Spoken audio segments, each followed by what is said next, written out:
sizlerin bütün bu oluşumlar içerisinde tabii bu olayın fiziksel koşulların arkasından bir sürü travmatik şeyleri ve sosyolojik boyutu yaşanacak ve uzun yıllar bu devam edecek.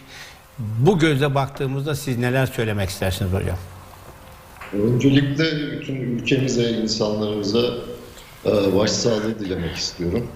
Biz açıkçası ben şahsen kişisel olarak hala bir yaz süreci geçiriyorum. Evet. Çok değerli, çok gelecek vaat eden, iyi bir araştırmacı olabilecek bir yüksek lisans öğrencimizi Antakya'da göçük altında kaybettik.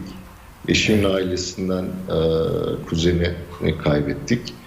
Bu yaz sürecinin bayağı daha uzun süreceğini, bunun sadece başlangıcında olduğunu ayırdığındayım.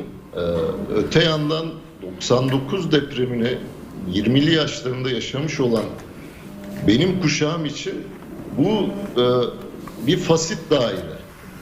22,5 yıl sonra tekrar başladığımız yere dönmek ve o zaman en azından tutunabileceğimiz bir gelecek ümidi varken onun çok çok arkasına düşmüş olduğumuzu ayırt etmek benim kuşağımdan daha üst yaş gruplarından her insan için çok ciddi bir şok yarattı. Bu şoku nasıl atlatabileceğimiz hala kafamda soru işareti ama en nihayetinde ümite ihtiyacımız var. Sosyologların, sosyal bilimcilerin buradaki görevi konutun, inşaatın Türkiye toplumu içerisinde nasıl bir yapısı, nasıl bir yeri olduğunu irdelemeli. 2010'lardan itibaren biz konutu sosyologların deyimiyle artık bir anomi halinde ele almamız gerektiğini iddia etmeye başlamıştık. Nedir anomi? Toplumun değer yargılarını oluşturan, toplumun kabul ettiği genel geçer değerlerin yer değiştirmesi, bir anda yıkılması. 90'lara kadar diyelim, belki de 24 Ocak 80 kararlarına kadar da geri götürebiliriz ama toplumda yükselmenin belli kademeleri vardı. 2000'lerle beraber rantiyinin patlamasıyla birlikte rantiyinin toplumun her zerresine yayılmasıyla beraber toplumdaki öncelikler sırası değişti. Artık yükselmek için, zenginleşmek için her toplumda toplumsal merdivenler var. Bu merdivenlerde yükselmek için gerekli birinci mesele bir arazi kapatmak. Bu arazinin üzerine konut inşa etmek ve bu konutu yakınlarınıza işte veya piyasada paylaşmak olur.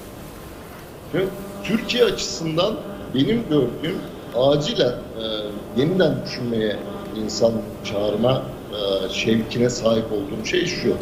Bizim 1965'te çıkarttığımız kat mülkiyeti kanunu bile çok tekilci, çok sürekli konut üzerinden zenginleşmeye imkan verecek bir kanun. Buna ilaveten kat mülkiyeti kanununda asla imar kanunu ve imar yönetmeliklerinden ayrı düşünmememiz gerekiyor.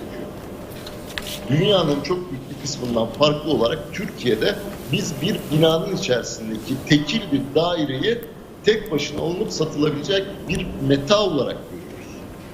Bu 1940'lardan itibaren 46'da ilk gecekondulaşma özellikle İstanbul'da başlıyor. Zeytinburnu'nda bilhassa başlıyor.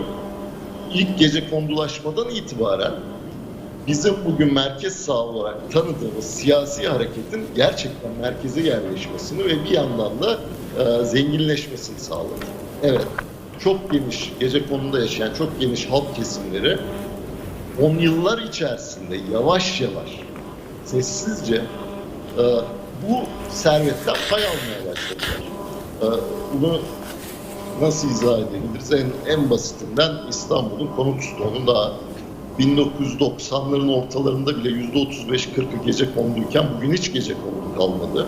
Ama hiç gecekondu kalmaması, neredeyse hiç gecekondu kalmadı diyelim. Hiç gecekondu kalmaması daha iyi, daha yaşanılabilir, daha müreffeh, daha depreme dirençli bir şehir kurduğumuz anlamına da maalesef gelmiyor. Gecekonduları biz apartmanlara çevirerek, gecekonduları beton kulelere çevirerek yaptığımız şey kendimizi daha büyük bir tehlikeye atmak. Ve işte Marx'ın tarif ettiği biçimiyle fiktif bir sermaye, kurgusal bir sermayeye dayanmak. Evet. En başından beri 19. yüzyılın en liberal teorisyenleri bile inşaatın bir toplumun zenginleşmesine, işte Adam Smith'e gidebiliriz, bir toplumun zenginleşmesinin dayanak noktası, nirengi noktası olamayacağını iddia eder. Hatta Adam Smith'in kendisi de, Ricardo'nun kendisi de inşaat rantiyenin, toprak rantına dayanan her türlü rantın parazitlik olduğunu açık ve net bir şekilde yazar. Bakın Marx'a bile girmiyor. Şimdi birincisi bu. Bizim tekrar kat mülkiyeti kanununa geri dönmemiz, farklı mülkiyet biçimlerini, kooperatif mülkiyeti biçimini, arsayla bina yapısının ayrılabileceği, bunun daha toplumsal bir şekilde değerlendirilebileceği mülkiyet biçimlerini hem tahayyül etmemiz gerekiyor, hem de artık bunu kamusal bir talep haline getirmemiz gerekiyor. İkincisi, imar kanununun Türkiye'de, bütün Türkiye'de tek tipleşmesi. İmar yönetmeliklerinin tek tipleşmesi çok ciddi bir sıkıntı. Çok ciddi bir sıkıntı. Ne Rize'nin, Trabzon'un toprak yapısı, Gaziantep'in, ki ben Gaziantep'te yaşıyorum. Gaziantep'in, Adana'nın toprak yapısına, ne yerel malzeme o yerel malzemeye benziyor. Bunu da en başından itibaren tekrar düşünmemiz gerekiyor. Evet. Üçüncüsü de şu, bizim maalesef hala yeniden planlama konuştuğu zaman il sınırları içerisinde bakmaya çalışıyoruz her şeye.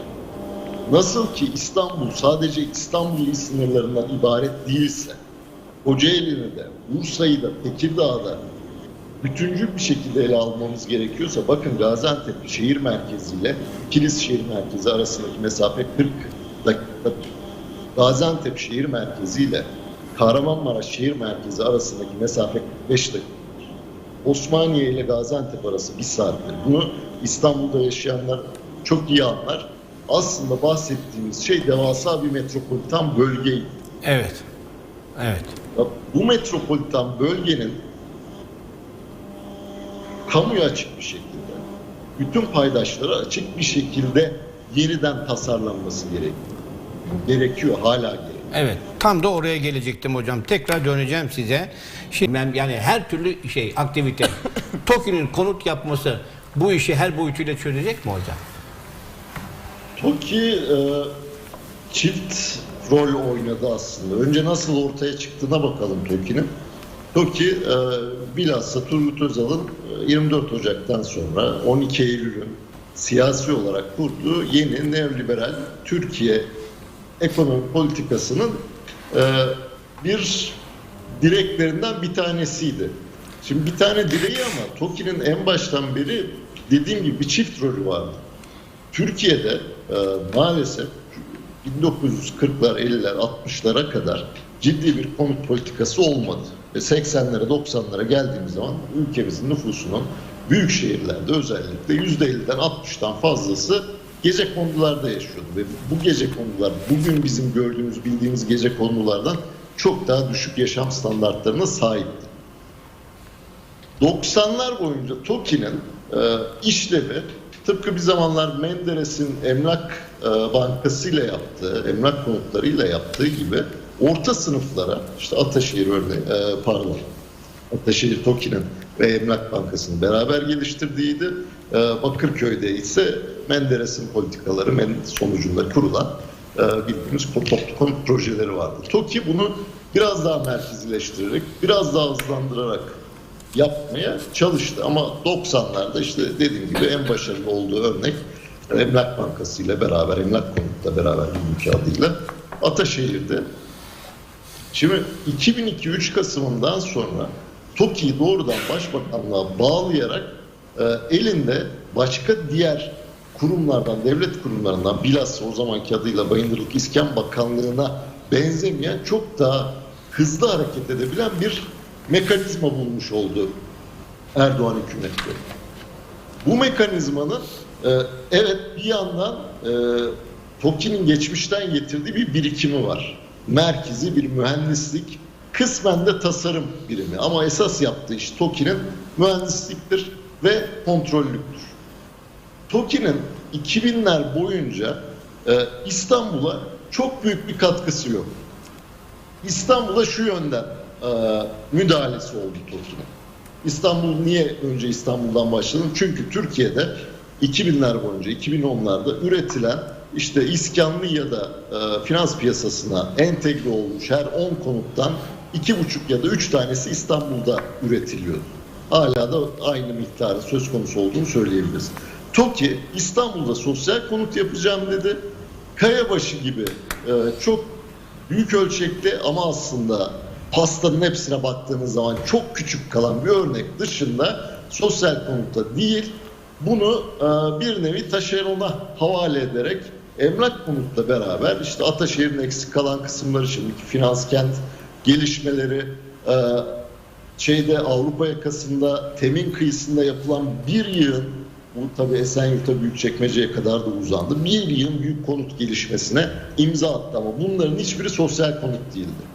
TOKİ sosyal konut fonksiyonunu İstanbul'da değil Anadolu'nun geri kalanında üstlendi. Bakın biz hep kasabalar diye bahsediyoruz ama bugün depremden bile en çok etkilenen yerler aslında bizim orta ölçekli, Avrupa ölçeğine bakarsak orta ölçekli şehirlerimizdir. Kırıkhan, Hassa, Islahiye, Nurdağ, Elbistan, Pazarcık, Gölbaşı. Bunlar çok ağır etkilenen şehirler. Gaziantep'e bakarken, Antakya'ya bakarken, Maraş'a, özellikle Maraş ve Antakya'ya bakarken, Adıyaman'a bakarken bunları unutuyoruz. Ama TOKİ'nin bu şehirlerde İç Anadolu'da işte Doğu Anadolu'da çok ciddi konut yatırımı oldu. Ve bunu gerçekten sosyal konut şeklinde yaptı. Tasarım birimi değildi TOKİ en başından beri. Hiçbir zaman için tasarım öncelemedi. Ancak 2017-18'den sonra ya biz bu şehirlere ne yapıyoruz diye gerçekten iktidar cenahında bir sorgulama başladı. Ben bu sorgulamanın hani sadece bir fasat olduğunu, sadece bir yüzeyde kaldığını düşünmüyorum. Gerçekten kendileri ortaya çıkan bu canavarın, bizim şehir dediğimiz, Türkiye şehri dediğimiz şeyin ne kadar tehlikeli olduğunu anlamaya başladılar ama iş işten geçmişti açıkçası. Şimdi bundan sonra TOKİ bunu çözebilir mi? Bizim birincisi ihtiyacımız olan Can Yücel'in söylediği gibi başka türlü bir şey istemek, başka türlü bir şey. Yani şu zamana kadar yaptığımız her zaman için tepeden inmece, her zaman için merkezileştirmiş kentsel çözümler belli ki artık akan görüntüleri de hepimiz görüyoruz. Bu yaraya merhem olmadı. Bu yarayı sadece geçici şekilde kapatabildi. Yaramız için en sonunda bir irinler toplamı şeklinde dışa vuracak şekilde demek ki birikmeye devam ediyor. Şimdi bizim talep etmemiz gereken, TOKİ ile beraber aslında bütün kamu kurumlarından, devletten talep etmemiz gereken kente dair hakkımız. Peki bu kente dair hakkımız çok konuşulan bir şey. Kentlilerin hepsi, şehirde yaşayan insanların hepsi kentte bazı haklara sahip. Toplumun başka seviyelerinde, başka konumlarında, başka yerlerinde, coğrafyalarında olmayan haklara sahip. Nedir bu hak? Yürüdüğünüz sokakta önünden geçtiğiniz binanın başınıza yıkılıp yıkılmayacağını bilmeniz gerekiyor. Evet. Karşı komşunuzun yaptığı kaçak çıkmanın sizin çocuğunuza zarar verip vermeyeceğini bilmeniz gerekiyor. Bu da Aslı Hocam da bahsetti. Bu da aslında hani çok basit bir şey. E-Devlet var. Bunları bütün bina bilgi sistemini açarsınız. Kamu hangi sokakta ne var bunu görür. Ve bu o kadar basit bir şey ki dünyanın her yerinde bugün işte Amerika Birleşik Devletleri'nde siz bir konut almak istiyorsanız konutun kaç yılında yapıldığı, kaç defa el değiştirdiği, hangi revize planlardan geçtiği, en son ne kadar vergi verdiği, hangi hangi birimde bulunduğu, mimarı, bunların hepsini görebilirsiniz.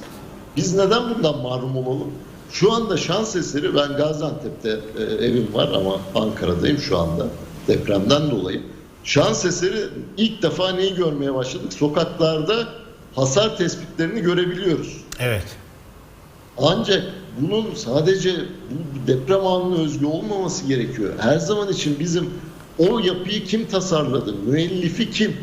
Doğrudan bununla bağlantılı olarak da TOKİ'nin başarılı olmasını sağlayan şey de şu: TOKİ çok iyi yapı denetimi yapıyor aslında. TOKİ kendisi imal etmiyor konutları. TOKİ de müteahhitlerle çalışıyor. TOKİ de taşeronlarla çalışıyor tabii ki. Ama her devlet memurunun çok iyi bildiği üzere devlet memuruna en nihayetinde gelip hesap sorulur. TOKİ bunu bildiği için iyi yapı denetimi yapıyor. Şimdi bizim bunu gördükten sonra, bu insan yapımı felaketi gördükten sonra talep etmemiz gereken şey, yapı denetiminin bir anayasal hak, aslında kent hakkının uzantısı olarak bir anayasal hak haline gelmesi. Bir anayasal kurum olarak bizim tekil bir yapı denetimi mekanizmasını kurmamız. Bunun öyle herkesin istediği gibi kamu ihale kanununda yapılan değişiklikler gibi değişmemesini sağlamamız gerekiyor. Bunun üniversite hocalarından, bunun mesleğin önde gelen insanlardan, bunun odalardan oluşan ve yapı denetim işi geldiği zaman rastgele seçilmiş, rastgele atanan ve sadece profesyonellerin kendi kendilerini denetlediği bir yer olması gerekiyor. Osman, çok sağ olun. Şimdi en başta bahsettiğim meseleyi geri dönmek istiyorum esasında. O da şu: konutu bizim hem Cihan Hocam hem Binnur Hocam da söyledi. Konutu bizim meta olmaktan çıkarmamız gerekiyor. Konutu meta haline dönüştürdüğümüz için bunu aynı zamanda bir birikim mekanizması olarak da kullanıyoruz. Bu yüzden de işte büyük riskimiz şu: yeni konutlar yaparak, daha yüksek konutlar yaparak, daha yaşanılmaz konutlar yaparak daha zengin olacağımızı düşünüyoruz. Şimdi siz söylediğiniz 3. köprünün yapıldığı zaman neden ve nasıl oraya imar izni talep eden bir kişi vardı.